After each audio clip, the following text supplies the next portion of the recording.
I ain't never been good at math. I usually use my fingers to subtract or add.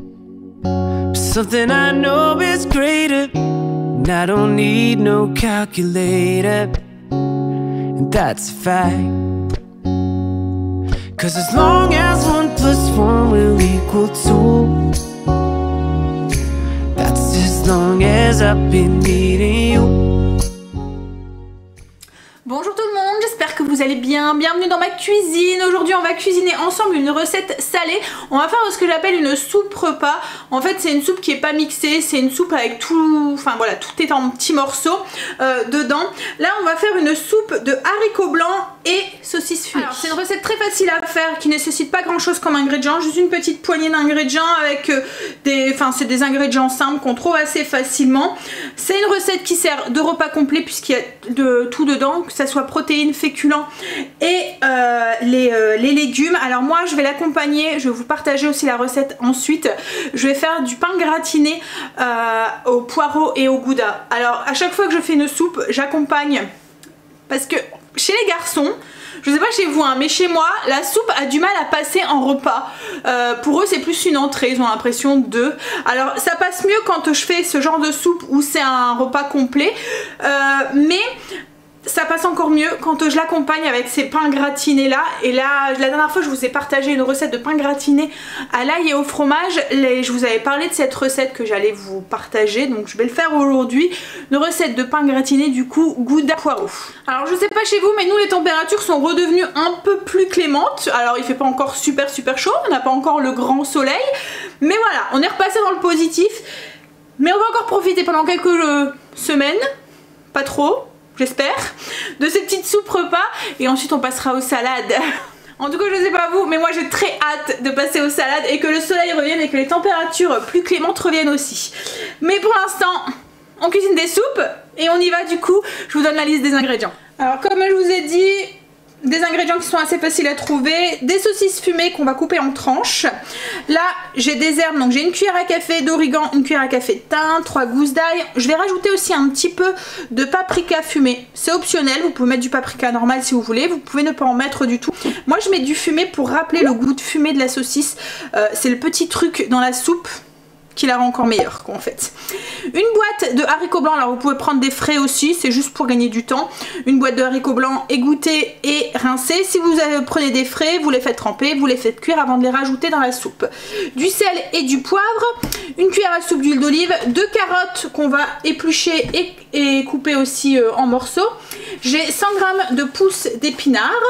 On va avoir besoin aussi de bouillon de... Alors moi là c'est du bouillon de volaille, j'ai 750 ml de bouillon de volaille. La première chose que je vais faire c'est couper mes saucisses en rondelles, éplucher mes carottes et les couper aussi. Alors j'adore faire ce genre de recette parce que je trouve que c'est... déjà c'est simple à faire, c'est rapide à faire, c'est sain, mais ça reste copieux et ça reste... gourmand quoi en fait, avec la saucisse fumée et tout, c'est vraiment très bon. Et dans cette saison comme je vous ai dit, on a bien envie de réconfort et de se réchauffer. Je trouve que ça serait la recette parfaite après une balade en forêt. Vous voyez là quand il fait encore un petit peu frais mais commence à faire un petit peu beau, mais qu'on a quand même besoin de quelque chose pour se réchauffer en rentrant. Bref, on y va. Donc du coup j'ai mis une cuillère à soupe d'huile d'olive. Au niveau du matériel, là moi je vais le faire dans une sauteuse, mais on pourrait très bien le faire au Cookéo. Vous faites exactement la même chose, une fois que tout est dedans, vous le faites cuire 5-10 minutes sous pression, c'est bon. Ou à la mijoteuse, vous faites exactement la même chose que là je vais faire à la marmite. Le seul truc c'est que la cuisson vous mettez, je dirais 3 heures puissance... douce, 3 heures puissance élevée ou 6 heures puissance douce. Les haricots tout est cuit, donc en fait c'est juste vraiment du...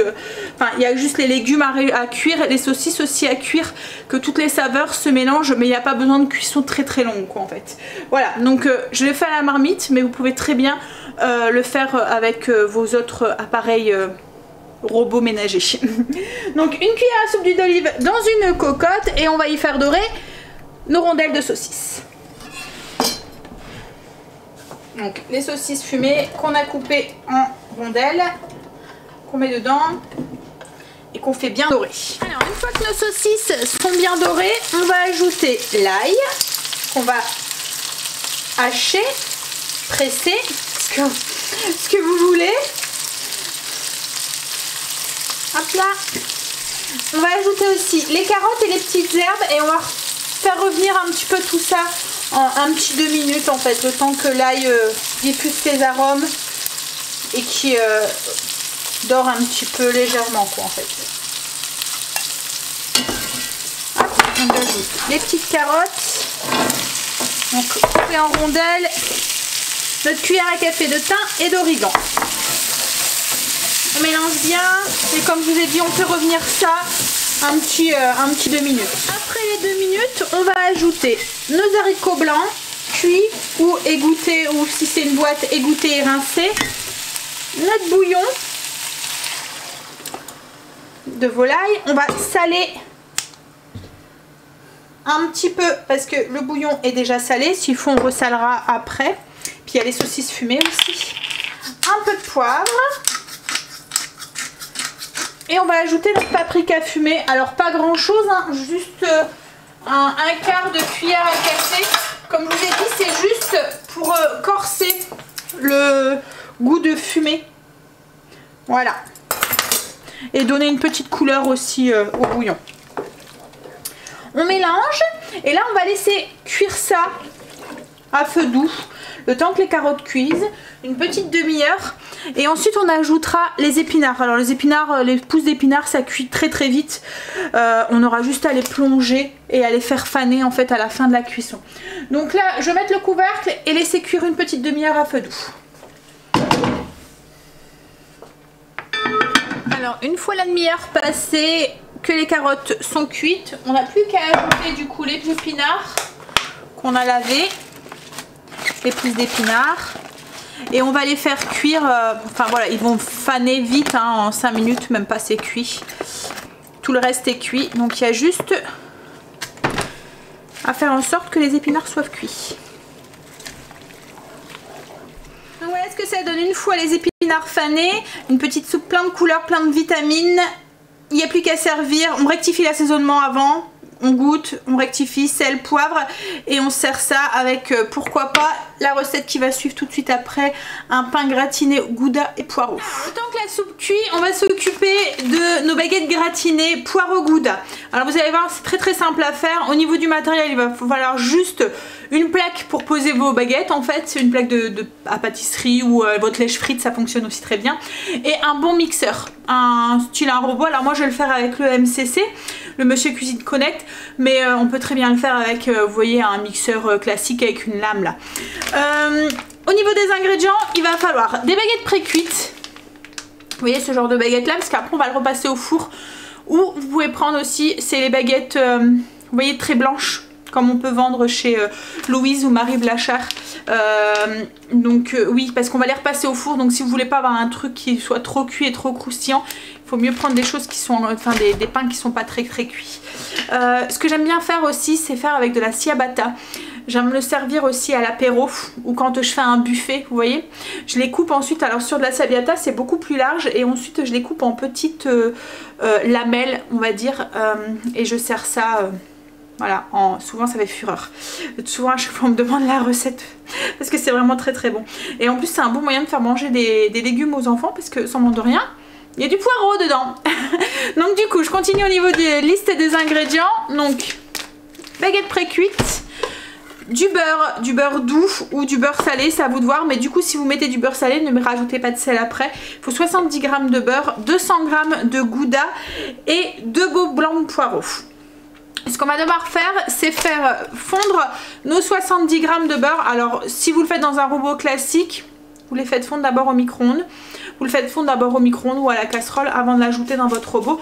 Moi là, comme je le fais au MCC, je vais directement le faire fondre dans le MCC. Alors une fois que le beurre est fondu, alors si je fais fondre le beurre, c'est pour faciliter le mixage en fait, pour avoir une belle pâte, parce qu'après on cherche à avoir un peu comme un beurre à l'ail. Alors que là c'est un beurre au poireau et au gouda. Donc du coup une fois que le beurre est fondu, on mélange tout. Donc dans le bol du robot on va mettre le beurre fondu, nos 2 blancs de poireaux qu'on a nettoyés et coupés en tronçons, et on va ajouter 200 g de gouda. Alors là c'est du gouda jeune, mais bon on pourrait le faire aussi avec du vieux si vous voulez quelque chose d'un peu plus corsé. On petit peu, pas trop parce qu'il y a le fromage. Hop, et on va poivrer un petit peu aussi. Et ensuite, bah, on mixe tout jusqu'à ce qu'on obtient une pâte. Alors, vous allez peut-être avoir un peu, ça dépendra des baguettes que vous utilisez, mais moi, c'est le genre de préparation quand j'en ai trop. Là, ce qui risque peut-être d'arriver, et ben je mets au congélateur et quand je reçois ou quoi, que j'ai des invités à l'improviste, j'ai juste à tartiner des baguettes pré-cuites avec ce beurre et de les servir comme je l'ai dit, coupés en petits morceaux. Ça ressemble un peu au pré-fou, vous voyez.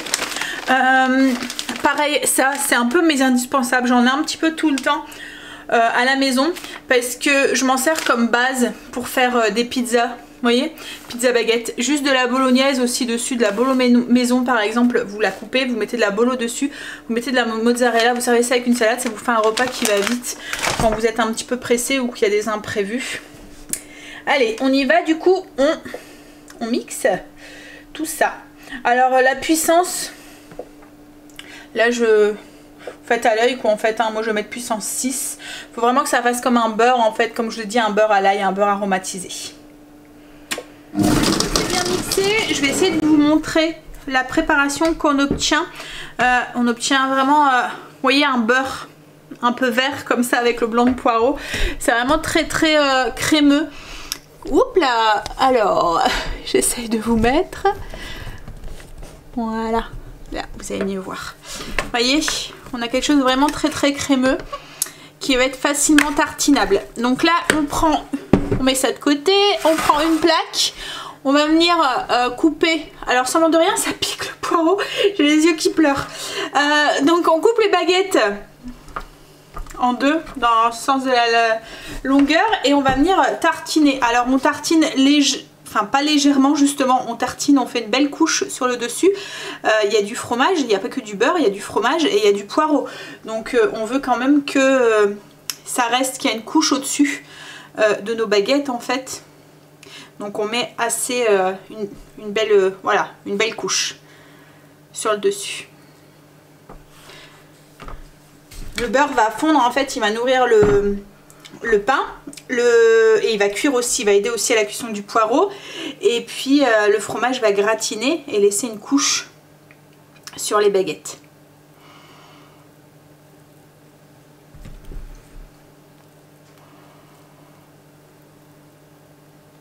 Alors là j'en ai fait 4, vous voyez il me reste de la préparation.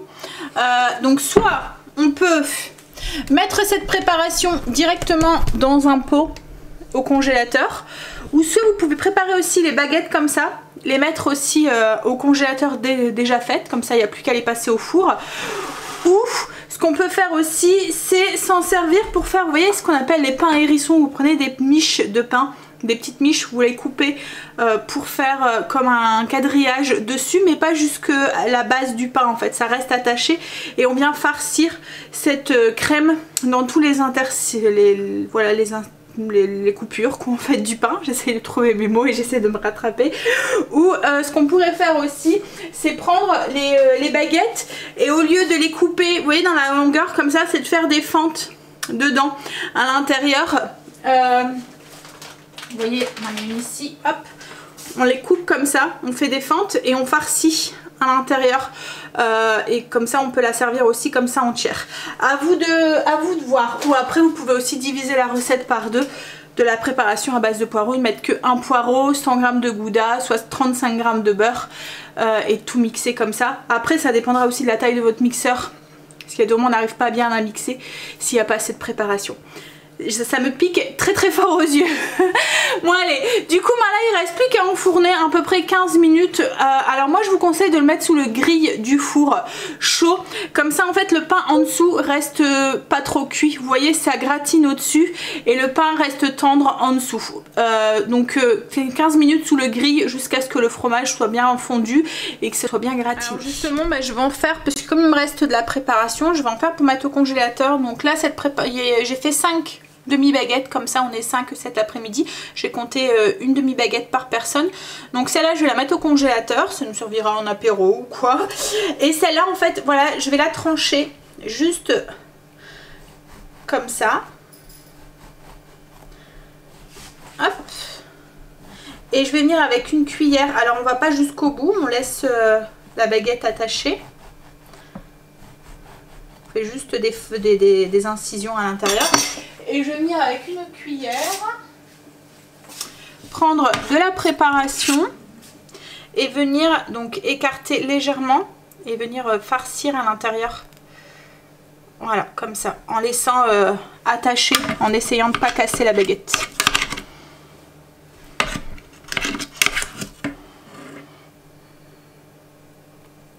Voilà, donc une fois que c'est fait, je les ai mis sur une plaque, je vais mettre au congélateur le temps que ça durcit. Une fois que ça sera durci, je les mettrai dans un plastique. Quand j'en aurai besoin, j'aurai juste à les faire cuire une quinzaine de minutes au four en fait, tant que ça gratine un tout petit peu et que le fromage fond. Voilà, une fois que c'est passé au four, gratiné pendant 15 minutes du coup sous le grill. Donc voilà pour les recettes du jour. Alors comme d'habitude, je vous mets ici la petite photo de l'assiette pour voir comment je vais le servir, et puis je vous mets aussi un visuel de la fiche recette que vous pouvez retrouver du coup sur le blog si vous voulez la télécharger. Je vous mets les liens en barre d'infos, je vous fais des bisous et je vous dis à bientôt dans une prochaine vidéo. Bye, bisous. No, baby, I ain't never been good at math. I usually use my fingers to subtract or add. Something I know is greater